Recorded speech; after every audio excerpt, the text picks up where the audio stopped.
नमस्कार, मैं Anita Chaudhary. Nation today पे आपका स्वागत है। और हर बार मैं कहती हूँ, इस बार भी आपसे यही गुजारिश कर रही हूँ कि हमारे साथ बने रहने के लिए, ये सिलसिला जारी रखने के लिए आप हमारे चैनल को सब्सक्राइब जरूर करें। साथ ही अपना बेल बटन जरूर दबाएं ताकि जब भी हम कोई न्यू वीडियोस को अपलोड करें, आपके पास नोटिफिकेशन जरूर जाए। साथ ही हमारी एनर्जी को बनाए रखने के लिए, हमें ऊर्जावान बनाए रखने के लिए आप लाइक बटन जरूर दबाएं। आपका एक लाइक जो है हमारे लिए एक बूस्टअप का काम करता है, और उसके बाद हमारे जोश में वो दिन दुना रात चौगुना जो तरक्की होती है, उसके फिर एक नई एनर्जी के साथ आपके पास जब आते हैं तो उसकी बात ही कुछ और होती है। और ये भी लगता है कि हमारे को देखने वाले लोग हमें पसंद कर रहे हैं और हमारी चीज़ों को अपनी सलाह भी देना चाहते हैं। तो सलाह देने के लिए कमेंट बॉक्स में अपनी सलाह जरूर दें। हमें ईमेल भी आप कर सकते हैं। आज का मुद्दा, सीधे मुद्दे पर आती हूँ। आज का मुद्दा है कि राम मंदिर बन गया।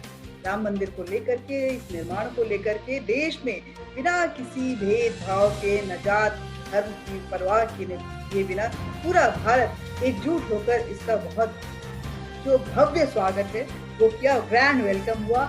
लोगों में एक उत्साह का माहौल था। पूरा जो हिंदुस्तान है, जो भारत है, वो त्योहार के माहौल में इस मंदिर निर्माण का साक्षी बन रहा था। और बिना दिवाली के ही दिए जलाए जा रहे थे, दीपावली मनाई जा रही थी। लेकिन कुछ, जैसे कि पहले भी जब त्रेता युग में जब भी राम कुछ शुभ काम करने निकले तो कुछ राक्षसों ने विघ्न जरूर डाला। वैसे ही कुछ राक्षस ऐसे उत्पन्न हुए उस वक्त भी, जब मंदिर निर्माण के लिए मंत्रोच्चारण चल रहा था और फिजाओं में जो वादियां, जो हवाएं हैं, उसमें वैदिक मंत्रों से जो शुद्धिकरण चल रहा था, उस बीच में राक्षस के अंदर की भाव, जो राक्षसी भाव थी, वो ट्विटर पे उभर के आने लगी। चाहे वो वैसी हो, चाहे मुस्लिम पर्सनल लॉ बोर्ड हो। और उसके बाद मुस्लिम एसोसिएशन कोई है, उसके अध्यक्ष कोई रिजवी साहब हैं, उन्होंने भी बड़ी अजीब सी एक स्टेटमेंट दी। उस स्टेटमेंट पे हम बात करें कि आखिर क्यों, क्या चाहता है ये मुस्लिम पर। हालांकि ज्यादातर मुस्लिम समाज जो है वो इस मंदिर निर्माण में भारत के साथ था, हिंदुओं के साथ था। उनको कहीं ना कहीं इस बात का एहसास था कि राम हमारे पूर्वज हैं। तो पद्मपति शर्मा जी, जो कि नेशन टुडे के एडिटर इन चीफ भी हैं और वरिष्ठ पत्रकार हैं, एक दशकों से पत्रकारिता के फील्ड में जुड़े हुए हैं, और सच मानिए तो जो ज्वलंत मुद्दे हैं उनके एनसाइक्लोपीडिया भी कहे जाएंगे। उनसे बातचीत करेंगे। सीधे चलते हैं पद्मपति शर्मा जी के पास। नमस्ते पद्मपति शर्मा जी, कैसे हैं आप? बहुत बहुत स्वागत है आपका। नमस्कार अनीता, आप कैसी हैं? बिल्कुल ठीक हूँ सर, आपकी दुआ है। और आज का मुद्दा जो है, जहाँ पे एक तरफ पूरा हिंदुस्तान जश्न मना रहा था, त्योहार मना रहा था, तो ऐसा क्यों हुआ कि कुछ लोग इस्लाम के नाम पे, मुसलमान के नाम पे, उसमें राक्षसी प्रवृत्ति के साथ कुछ विघ्न डालने की कोशिश कर रहे थे और गड़े मुर्दे को जिंदा रखने के लिए भरपूर कवायद उनकी जारी थी, जैसे कि ओवैसी, जैसे कि मुस्लिम पर्सनल लॉ बोर्ड। और अनीता, ये गड़ा मुर्दा नहीं है, ये गड़ा मुर्दा नहीं है, ये उकसावे वाली राजनीति है। बताने की जरूरत नहीं कि हिंदुस्तान का आम मुसलमान राम मंदिर निर्माण से प्रसन्न है। जब न्यायालय का फैसला आया था तब भी उसने बड़ा सहज होकर स्वीकार किया था। लेकिन ये इस्लाम के नाम पर, मुसलमानों के नाम पर कुछ दुकानें चल रही हैं, और उन दुकानों का काम यही है कि इस देश में हिंदू मुसलमानों के बीच जो एकता है, जो इत्तेहाद है, उसको फोड़ दो और मुसलमानों को इस्लाम के नाम पर इस कदर उकसा दो कि वे जो है वो हिंदुओं से नफरत करें और हिंदुओं के सामने आके खड़े हो जाएं। इसी कड़ी में ये इस तरह के बयान दिए गए। ओवैसी जो है, जिसको कि ईमानदारी से जो कहा जाए कि वो दाढ़ी वाले जिन्ना है, तो वो गलत नहीं है, उनको कहा जाता है। वो सच क्या बोलता है, तर्क से परे बोलता है। वो संविधान की बात करता है। कौन से संविधान की बात करता है जिस संविधान को वो स्वयं नहीं मानता है? वो न्यायालय पे मीन मेक निकालता है। और अपने दर्शकों को बता दूं अनीता कि कल सुप्रीम कोर्ट में उस शख्स के खिलाफ अवमानना की याचिका दाखिल हो चुकी है, क्योंकि उसने क्या कहा है मालूम है? खून खौल जाए आपका। उसने कहा कि कब्रिस्तान पर राम मंदिर बन रहा है उस मूर्ख, उस घटिया, उस गद्दार को ये नहीं मालूम कि 4000 5000 साल पहले वहां राम लला का मंदिर था। और वो कहते हैं कि साहब सुप्रीम कोर्ट ने ये कहा था कि साहब कोई मंदिर तोड़ करके मस्जिद नहीं बनी है। अरे भैया, तो ये जो निकला है सामान, क्या ये अरब का था क्या? ये मक्का मदीने का सामान था क्या? ये कसौटी के पत्थर और ये तमाम चीजें जो हिंदू शिलालेख, हिंदुओं से संबंधित स्तंभ, ये सारी चीजें जो निकली थी वो कहां से निकली थी? लेकिन इनके सामने तर्क मत कीजिए। अगर आप तर्क करेंगे तो आप सांप्रदायिक कहलाएंगे। बोले देखिए ये कट्टर हिंदू है। अरे तुम कट्टर हो, हिंदू कभी कट्टर नहीं रहा है आज के युग में। कहते क्या है कि साहब ये मस्जिद थी, मस्जिद है और मस्जिद रहेगी। एक वो क्या है अपने मुस्लिम लॉ बोर्ड और ये उलेमाओं का संगठन, ये सब क्या है ये हमारी समझ में नहीं आता। कब दुकानें इनकी बंद होगी सरकार, कब इनको बैन करेगी? ये एक सवाल है सरकार के सामने कि जल्दी से जल्दी इसे कदम उठाने चाहिए। ये क्या है मुस्लिम पर्सनल लॉ? क्या है ये? अरे इस देश में संविधान का लॉ है, कोई हिंदू लॉ है, हिंदू पर्सनल लॉ नहीं है। मुस्लिम लॉ हो सकता है, मुस्लिम पर्सनल लॉ नहीं हो सकता। इस बात का उनको ध्यान रहना चाहिए। कहते क्या है मालूम है कि साहब बना लीजिए मंदिर। उन्होंने वो हाजिया सोफिया का उदाहरण दिया टर्की का। मैं दर्शकों को बता दूं उसके बारे में भी कि दुनिया का सबसे पुराना चर्च था वो इधर का, 5वीं शताब्दी में बना था वो चर्च। हाँ, 6वीं शताब्दी में टर्की में। और जब ये शांति और भाईचारे के मसीहा आए तो उन्होंने उसे मस्जिद में तब्दील कर दिया। लेकिन टर्की को यूरोप के समकक्ष खड़ा करने वाला अतातुर्क कमाल पाशा जब आया तो उसने एक रात में इनको शुद्ध कर दिया। और 1923 में वो आया था और 1934 में उसने उस सोफिया को, मस्जिद को म्यूजियम में तब्दील कर दिया। लेकिन दुर्भाग्य देखिए कि जो वर्तमान सरकार है वो इस्लाम के नाम पर आई है और फिर से उसने एक सेकुलर स्टेट की जगह वो इस्लामिक स्टेट बना दिया और उसे फिर से मस्जिद में तब्दील कर दिया। तो वो कह क्या रहे हैं, जैसे वो सोफिया का हाल हुआ है वही हम इसका भी करेंगे। और ये दुस्साहस है उनका कि 110 करोड़ सनातन धर्मियों के सामने तुम इस तरह का दुस्साहस कर रहे हो। कब तक कोई बर्दाश्त करेगा? खून खौल उठता है ये ऐसे आवाज सुन करके।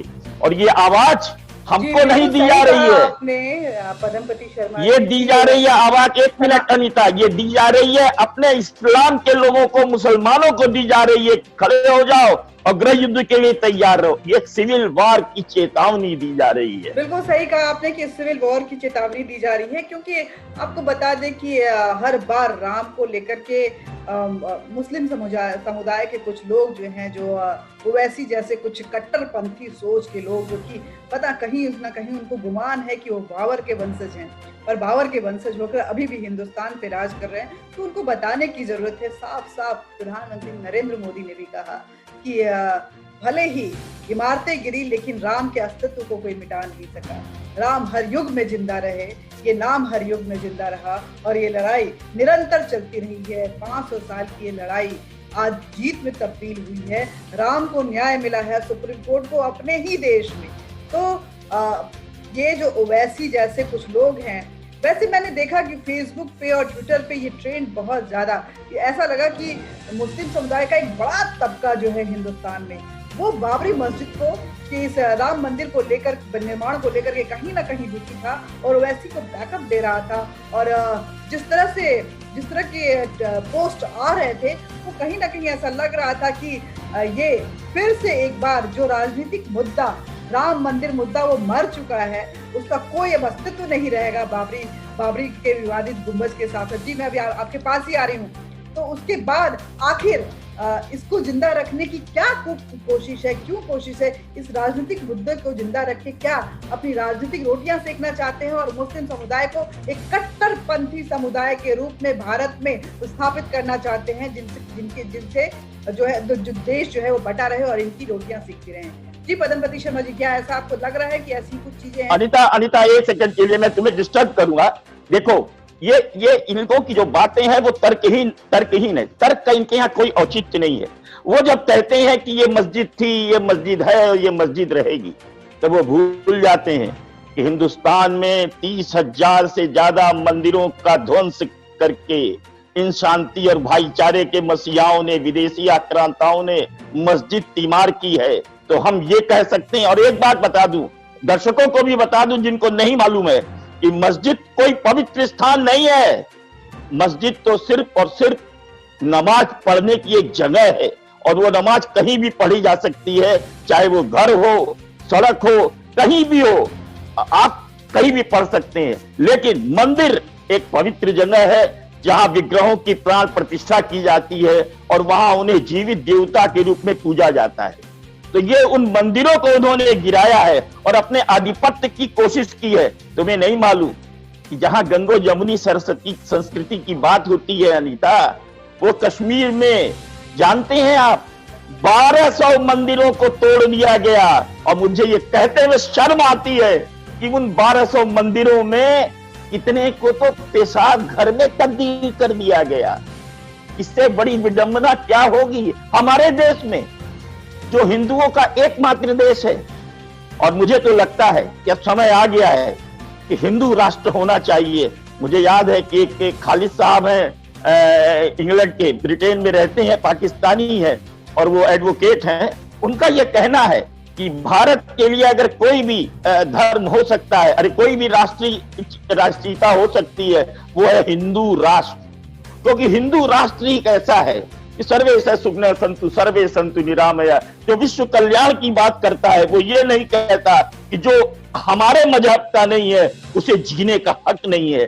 तो इस तरह की भाषा बोलने वाले, और हम उनसे पूछते हैं कि अगर वो एक राम मंदिर की बात कर रहे हैं तो वो भूल रहे हैं कि 4000 साल पहले, 5000 साल पहले वह राम मंदिर था और उसके अकाट्य प्रमाण मिल चुके हैं, जिस आधार पर कोर्ट ने निर्णय दिया है। साथ ही साथ 30,000 और 40,000, मैं तो गिनती नहीं कर सकता। हमारे मोहल्ले में, बनारस में हूं मैं, और हमारे मोहल्ले में भी आप समझिए कि कितने मकान ऐसे हैं जहां चोरी छिपे मस्जिद बने हुए हैं, वहां मंदिर रहे होंगे कभी, और कभी दिया जलाने लोग आते हैं। तो इस तरह की गिनती नहीं है, अनगिनत मस्जिद हैं।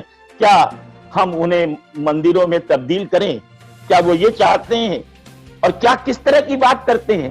एक उनका होता 15 मिनट के लिए अगर आप पुलिस और सेना हटा दें तो हम आपको बता देंगे।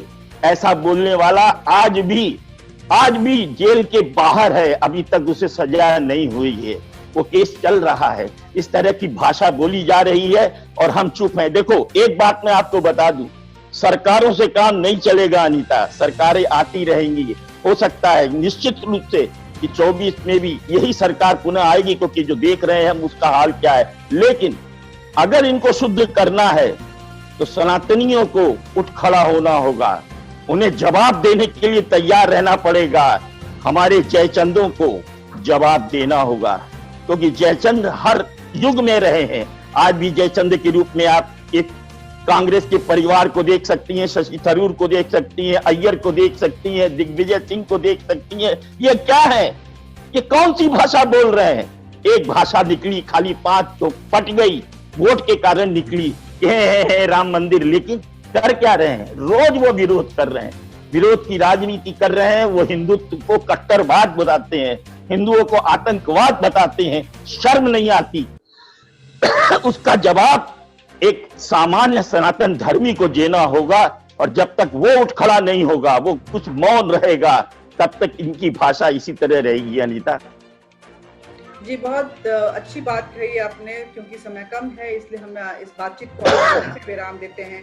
गंगा जमुनी तहजीब की बात वही तो जाती है, लेकिन अगर धरातल पे देखें तो गंगा न जाने किस ओर बहती है और जमुनी उस गंगा में मिलने को तैयार नजर नहीं आती है। जमुनी तो पता नहीं कितने ही मान मनौवल किए जाते हैं, मगर जमुनी की शिकायतों का जो सिलसिला है, जो फहरिस्त है, वो खत्म होने का नाम नहीं लेती है। और राम एक ऐसा नाम है जिसके इमारतें तो मिटाई गई, लेकिन ये नाम कभी मिट नहीं सका। युगों युगों तक ये नाम निरंतर ऐसे ही चलता रहा, उसका जाप चलता रहा और राम भक्तों ने वानर सेना बन के हर युग में उनकी लड़ाई को एक जीत के अंजाम तक पहुंचाया है। ये अंजाम आज भी जारी रहेगा। ओवैसी ने सिर्फ इतना ही नहीं कहा, ओवैसी को कहीं ना कहीं ये डर सता रहा है। आगे ओवैसी कहते हैं कि बाबरी मस्जिद जिंदा थी है और रहेगी। यही नहीं, उनको डर सता है कि आज अयोध्या में हुआ है, कल मथुरा में होगा, परसों काशी में होगा, क्योंकि ये सारे ऐसे स्थल हैं जहाँ पे जहाँ हिंदुओं के सनातन धर्मियों के भगवान के ऊपर में मस्जिद बनाई गई, जो मंदिर के ऊपर में मस्जिद बनाई गई है। और ये स्लोगन भी जब रथ यात्रा आडवाणी जी ने निकाला था तो यही कहा गया था कि अभी तो ये झांकी है, बाकी मथुरा काशी है। तो पता नहीं मथुरा काशी का कब वो समय आएगा जब उसके मंदिर को भी न्याय मिलेगा, उन भगवानों को भी, भगवान शिव और भगवान कृष्ण को भी उनके अपनी जो ओरिजिनल जमीन है उस पे अधिकार के साथ उनको स्वामित्व मिलेगा। बहुत बहुत शुक्रिया आपका। nationtoday.com में बस आज के लिए इतना ही। आप खुश रहें, हम भी खुश रहें और ऐसे ही हमारा सिलसिला जो है खुशी खुशी आगे बढ़ता रहे। लेकिन इस सिलसिला में एक दूसरे के साथ जुड़े रहने के लिए आप हमारे चैनल को सब्सक्राइब जरूर करें, लाइक बटन दबाएं ताकि हम एनर्जाइज फील करें और हमेशा नोटिफिकेशन को आपके पास पहुंचता रहे। इसके लिए बेल बटन जरूर दबाएं। Thank you very much. नमस्कार।